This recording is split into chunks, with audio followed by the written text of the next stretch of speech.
Sami alikaa kitandani mwake, akishika simu kwa wasiwasi. Ndoa yake na Kelvin ilikuwa imekaribia, lakini moyo wake haukuwa na uhakika kama kweli mpenzi wake alikuwa mwaminifu. Alitaka kuthibitisha kabla hajafanya uamuzi wa maisha. Alichukua simu na kumpigia rafiki yake mkubwa, Linda. Dada, nataka unisaidie jambo moja kubwa sana, Sami alisema kwa sauti ya kusita. Sema mami, Linda alijibu kwa ucheshi wake wa kawaida.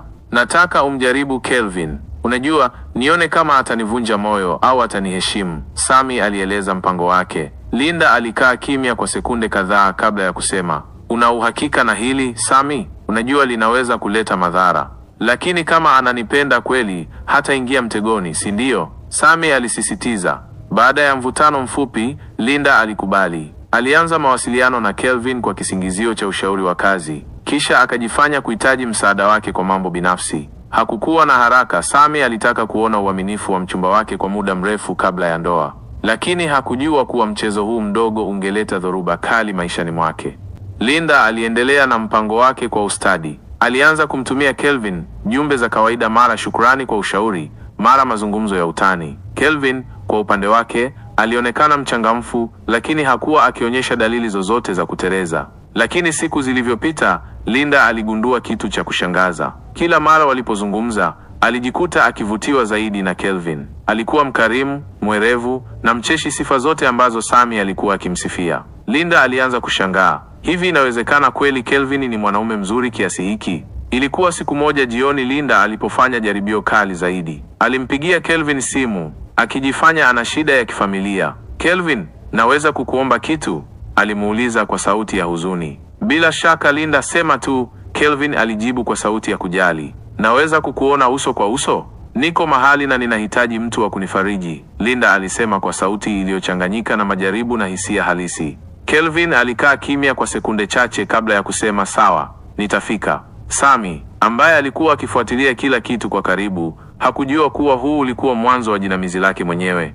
Linda alikaa kwenye kona ya mgahawa mdogo wa kifahari, akichezea glasi ya juisi yake huku akingoja kwa wasiwasi. Moyo wake ulikuwa ukidunda kwa kasi isiyo ya kawaida, si kwa sababu ya mpango wa Sami, bali kwa hisia mpya zilizokuwa zikichipuka ndani yake. Alipoona Kelvin akiingia akivalia shati jeupe na suruali za kitambaa, moyo wake ulipiga haraka zaidi. Alikuwa mwanaume mzuri, mwenye haiba ya kupendeza, na jicho lake lilikuwa na mwangaza wa mtu anayejali. Pole kwa kunisumbukia Kelvin, Linda alisema kwa sauti ya chini alipoketi mbele yake. Hakuna shida rafiki, niambie, kuna nini? Kelvin aliuliza kwa dhati. Linda alishusha pumzi nzito, kisha akasema, ni kuhusu familia yangu. Mama anaumwa sana, na mdogo wangu hana kazi. Nahisi kama mzigo wa dunia upo mabegani mwangu. Kelvin alimwangalia kwa jicho la huruma. Linda, unajua mimi ni rafiki. Kama kuna chochote naweza kufanya kusaidia, usisite kuniambia. Linda alitabasamu kwa aibu, macho yake yakikutana na ya Kelvin kwa sekunde chache ndefu. Ilikuwa sekunde hiyo ambayo alihisi hisia isiyoelezeka,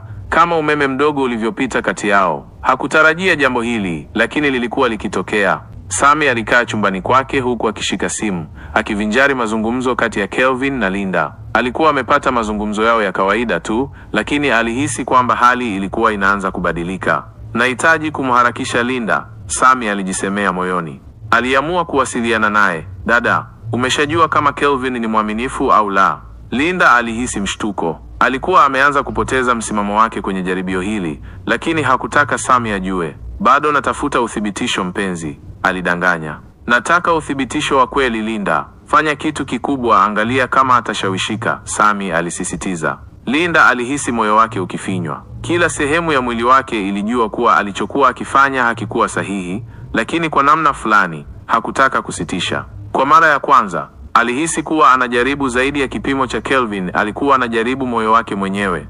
Linda alilala kitandani mwake usiku huo, macho yakitazama dari huku mawazo yakimzunguka kichwani mwake. Alijihisi mnyonge, hakuwa na uhakika tena kama alikuwa anajaribu uaminifu wa Kelvin kwa Sami au alikuwa anajaribu kuficha hisia zake mwenyewe. Alifikiria jinsi Kelvin alivyokuwa akimjali. Tangu aanze mazungumzo, alikuwa akionyesha upendo wa kweli wa kirafiki, lakini sasa Linda alikuwa akiona zaidi ya hilo. Kesho yake, Linda aliandika ujumbe kwa Kelvin. Linda, habari, natumaini uko salama. Naweza kukuona tena leo? Kelvin alijibu haraka. Kelvin, bila shaka, Unahitaji msaada wowote? Linda alitabasamu kimya kimya, moyo wake ukijawa na joto. Alijua hakutakiwa kuhisi hivi, lakini hakuweza kuzuia. Walikutana jioni kwenye bustani tulivu karibu na bahari. Upepo mwanana ulikuwa ukivuma taratibu, ukicheza na nywele za Linda. Kelvin alipomkaribia, Linda alihisi mchemko wa ajabu mwilini mwake. Wazo langu lilikuwa kukusaidia, lakini nahisi kama wewe ndiye unayeniimarisha, Linda alisema kwa tabasamu. Kelvin alimtazama kwa jicho la tafakari. Kila mtu anahitaji mtu wa kumtegemea, Linda, na mimi nipo hapa kwa ajili yako. Linda alitaka kujizuia, lakini maneno hayo yalizidi kumpa nguvu ya hisia. Alimwangalia Kelvin, na kwa mara ya kwanza aliona kitu tofauti, si tu mchumba wa rafiki yake, bali mwanaume ambaye alikuwa tayari kumwelewa bila kuhukumu. Sami, bila kujua kilichokuwa kikiendelea, aliendelea kufuatilia hali kwa makini. Alianza kuhisi shaka. Linda alikuwa akichukua muda mrefu sana kupata majibu. Alipompigia simu usiku huo, Linda alishituka. Linda, bado uko kwenye mpango? Sami aliuliza kwa sauti yenye shaka. Linda alishusha pumzi nzito. Ndiyo Sami, lakini naona Kelvin ni mwanaume mwaminifu. Hajafanya lolote la kushtua. Sami alisitasita. Basi lazima uzidishe majaribu. Nataka uthibitisho wa kweli. Linda alihisi jasho baridi likimtoka. Je, alikuwa tayari kwenda mbali zaidi? Je, alikuwa tayari kuharibu kila kitu kwa sababu ya mpango huu? Lakini kabla hajajibu, moyo wake tayari ulikuwa na jibu. Linda alikosa usingizi usiku huo. Moyo wake ulikuwa kwenye mgongano mkali kati ya urafiki wake na Sami na hisia zake kwa Kelvin. Kila dakika iliyopita, mapenzi yake kwa Kelvin yalizidi kuwa dhahiri. Siku iliyofuata, Kelvin alimwalika Linda nyumbani kwake kwa chakula cha jioni. Mwanzoni alitaka kukataa, lakini moyo wake ulijua kuwa ilikuwa fursa nyingine ya kuwa karibu naye. Alifika akiwa na wasiwasi, lakini Kelvin alikuwa mwenye furaha. Alimpikia chakula kizuri na walikula huku wakizungumza kwa uhuru. Kwa mara ya kwanza, Linda alijisikia huru kabisa. Baada ya chakula, walikaa sebuleni wakinywa divai laini. Linda alimtazama Kelvin kwa macho yaliyojaa hisia. Kelvin, kuna kitu nataka kukuambia, alitamka kwa sauti ya chini. Kelvin alimsogelea. Nisikilize Linda, alisema kwa upole. Nimehisi kuna kitu tofauti kati yetu, lakini sijui kama ni sahihi. Linda alishusha pumzi. Sahihi au la, siwezi tena kujidanganya Kelvin. Nahisi nimekupenda.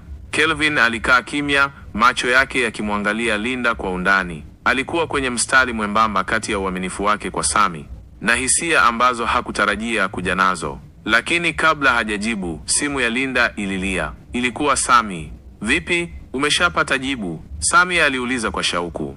Linda alimtazama Kelvin kwa sekunde chache, kisha akashusha pumzi nzito. Ndiyo Sami, nimepata jibu, lakini si jibu ulilotarajia.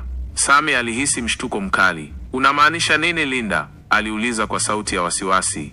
Namaanisha kwamba nilianza mchezo huu kwa ajili yako, lakini nimejikuta nimeanguka ndani yake. Kelvin hakunisaliti, lakini mimi ndiye niliyempenda, na sijui niseme nini kwako, Linda alijibu kwa sauti yenye huzuni na hatia. Sami alikaa kimya kwa muda mrefu. Kila kitu kilimzonga: mchumba wake, rafiki yake wa karibu, mpango wake mwenyewe uliomrudi. Baada ya sekunde chache, Sami alisema kwa sauti iliyovunjika, hii ni ndoto mbaya, siamini kama nilijifanyia hivi mwenyewe. Linda alishusha pumzi nzito. Sami, sijui niseme nini. Sikupanga hili, lakini moyo haudanganyi. Kelvin alichukua simu na kusema kwa upole, Sami, sikutaka hili litokee, lakini ukweli ni kwamba moyo wangu umegundua kitu kingine. Sami alihisi machozi yakijikusanya machoni pake. Aliweka simu chini na kushika kichwa chake kwa maumivu makali ya moyoni. Mpango wake wa kuthibitisha uaminifu wa Kelvin ulikuwa umegeuka kuwa jinamizi lake mwenyewe. Linda na Kelvin waliendelea na mahusiano yao huku Sami akibaki na majuto makubwa. Aliwaza, kama ningemwamini Kelvin kutoka mwanzo, je, haya yangetokea? Lakini sasa majuto hayakumsaidia tena.